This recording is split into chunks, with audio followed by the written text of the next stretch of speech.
The movie opens with narration by John Lashitsky, who shares shocking statistics about the U.S. prison system. Over 2 million Americans are incarcerated. John, recently released from prison, is shown purchasing a gun. He mentions having been to prison 3 times, with his first sentence coming when he was only 8 years old. After each release, John becomes increasingly reckless. Following a 4-year sentence, he's arrested again for attempting to steal a car and is given another 7 years. Upon finishing his 3rd prison term, John sets his sights on revenge against Judge Biederman, the stern and respected judge who sentenced him each time. John calls the courthouse using a fake name, intending to find out when Judge Biederman's next case will be. However, he learns the judge passed away just 3 days before John's release. Enraged, he retrieves a gun from his car and fires shots at a phone booth in frustration. Later, John visits a strip club to drink and stumbles upon a newspaper article about Judge Biederman's son, Nelson Biederman IV. Shifting his revenge plans, John decides to target Nelson instead. During a dedication event for his father, Nelson finds his emergency inhaler missing. John had broken into his car and taken it. After the ceremony, Nelson, already frustrated, instructs his assistant to always have a Fresca drink ready and says he won't attend another dedication. John follows Nelson in his van and watches as Nelson has an asthma attack. Nelson rushes into a pharmacy, gasping for air, searching for an inhaler. The store owner, mistaking his erratic behavior for that of a drug addict, grows suspicious. When Nelson finally finds an inhaler and raises it to show he's not a threat, the owner thinks it's a weapon and calls the police. His wife joins in, pulling out her own gun. Watching from outside, John fires his real gun into the air, heightening the chaos. The owner's wife fires her gun into the ceiling in panic, and the police soon arrive to arrest Nelson, whose actions were captured on the store's security camera. In jail, Nelson contacts his foundation's legal team, demanding they get him acquitted. Though they initially seem to agree, they see this as a chance to be rid of him and deliberately assign him a hopeless defense team. John secretly observes Nelson's trial from the back of the courtroom. Before proceedings begin, Nelson arrogantly brags to the judge that he has the best lawyers money can buy and expects leniency due to his connections with the governor. The judge, unimpressed and irritated, promises to make the case quick, but not in the way Nelson expects. The trial features an incompetent jury and a defense lawyer, Mr. Hinckley, who deliberately fails Nelson. As a result, Nelson is found guilty and sentenced to 3 to 5 years in state prison. Not content with Nelson simply being imprisoned, John decides to take things further. While talking with friends, he appears gloomy and withdrawn. When undercover cops show up at his door, John instantly recognizes them, but decides to go through with the drug sale anyway, just to get himself arrested again and land in the same prison as Nelson. He goes before the judge, pleads guilty, and persuades her to sentence him to 3 to 5 years in the same facility as Nelson. On the prison transport bus, John befriends Nelson and requests to be his cellmate, setting the stage for the next chapter of his revenge. Nelson confides in John that the other men in the holding cell have been ignoring him, and John tries to comfort him. When the inmates arrive at the prison, the warden greets them with a harsh warning, telling them that if they have a problem with how things are run, they can keep it to themselves. John bribes a guard to make sure he and Nelson are placed in the same cell. Once there, Nelson breaks down crying, and John urges him to toughen up. A friend of John stops by with mail, and John introduces him to Nelson. Nelson attempts to look intimidating, but the others laugh at him because he just looks silly. Later, at the dining hall, John explains to Nelson that about 20% of the inmates are non-Americans and gives him a rundown of the various prison gangs. He tells Nelson to stand up at exactly 11:15, but Nelson thinks he's joking. When John gets up, another inmate is suddenly attacked at their table. The guards arrive and question Nelson, who says nothing at first. When John signals him to respond, Nelson identifies the attacker. Back in their cell, John scolds Nelson for snitching, despite being the one who told him to speak up. John clarifies that he didn't mean for Nelson to tell the truth and warns that he's now in danger from the other inmates. From that point on, John insists that Nelson follow his instructions exactly. Later, gang leader Barry makes inappropriate advances toward Nelson in the bathroom.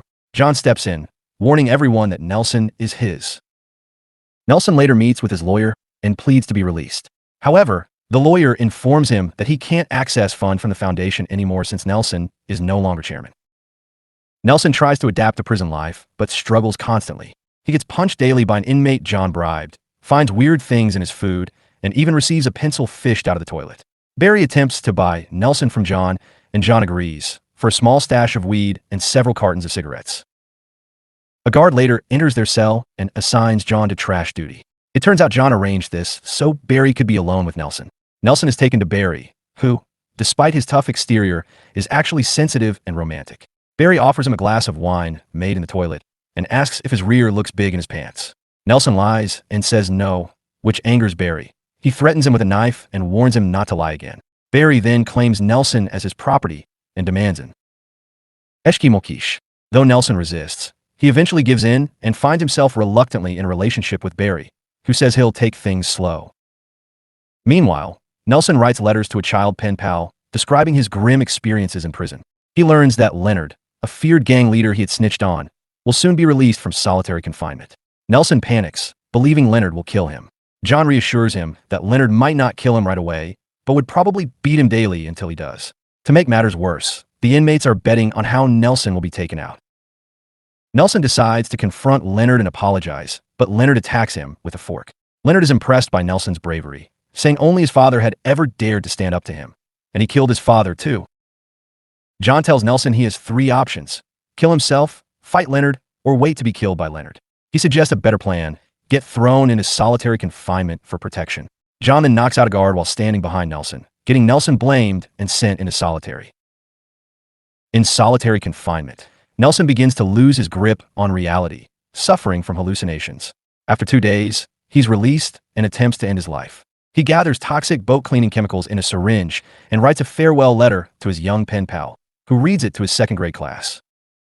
Leonard shows up to confront Nelson and attacks him in his cell. Nelson fights back, and the syringe falls to the ground. Mistaking it for heroin, Leonard injects himself and dies from the chemicals. Nelson drags his body out and claims responsibility, declaring he did what he had to do. Surprisingly, the other gang members respect him for it and make him their new leader. Later, in the bathroom, Barry approaches Nelson. Trying to assert dominance, Nelson boasts about his status and punches Barry twice. Barry, enraged, chokes him until Nelson apologizes, after which Barry lets him go. Moments later, a group of mobsters storms the bathroom and attacks Barry, but Nelson calls them off and spares him. Just then, guards burst in and mistakenly send John, who was just standing nearby, to solitary confinement. 3 weeks later, John is released from solitary and discovers that Nelson is now the top dog in prison. Nelson thanks John for shaping him into who he is, but John is furious and trashes the room. At his parole hearing, Nelson seems genuinely fond of Barry. Back in the cell, John congratulates him with a can of Fresca. Unbeknownst to Nelson, the drink is spiked and he passes out. At the parole board meeting, Nelson is denied release because John secretly tattooed a white supremacist slogan on his forehead. Enraged, Nelson confronts John, who confesses to framing him and being responsible for his imprisonment. The two start fighting, but guards break it up and decide to set up a death match between them. Both inmates and guard begin placing bets on who will win. Before the fight, Barry visits Nelson. Having been released by the parole board, Barry is emotional and thanks Nelson for changing his life.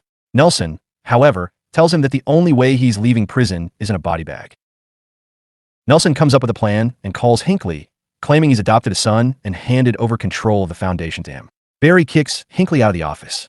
Meanwhile, guard Shanahan is summoned by the warden, who jokingly warns him not to get involved in any illegal inmate plans, then proceeds to place his own bet on the fight. On fight day, the rules are simple. Whoever goes down first loses. Nelson and John battle fiercely, using makeshift prison weapons. Eventually, both inject each other with syringes and collapse. The onlookers assume they're dead, and both are buried in the prison graveyard. Hinckley transfers Nelson's assets to Barry during the funeral. After everyone leaves, Barry digs up Nelson, who wakes up. A flashback reveals that Nelson and John had conspired to fake their deaths using a chemical that induces a temporary coma. Barry bribed the mortician to skip the autopsy. At first, Nelson hesitates to unearth John, but Barry convinces him. Once John is dug up, Nelson tells him they're now even. The three, John, Nelson, and Barry, start a new life by opening a winery. They host a wine tasting, but the critic refuses to drink it due to its foul smell. John intimidates the taster into giving them a perfect review. He complies, and everyone drinks the wine, which turns out to be made in a toilet. The film ends with John, Barry, and Nelson singing and dancing together as they drive off into the sunset. Thanks for watching, guys.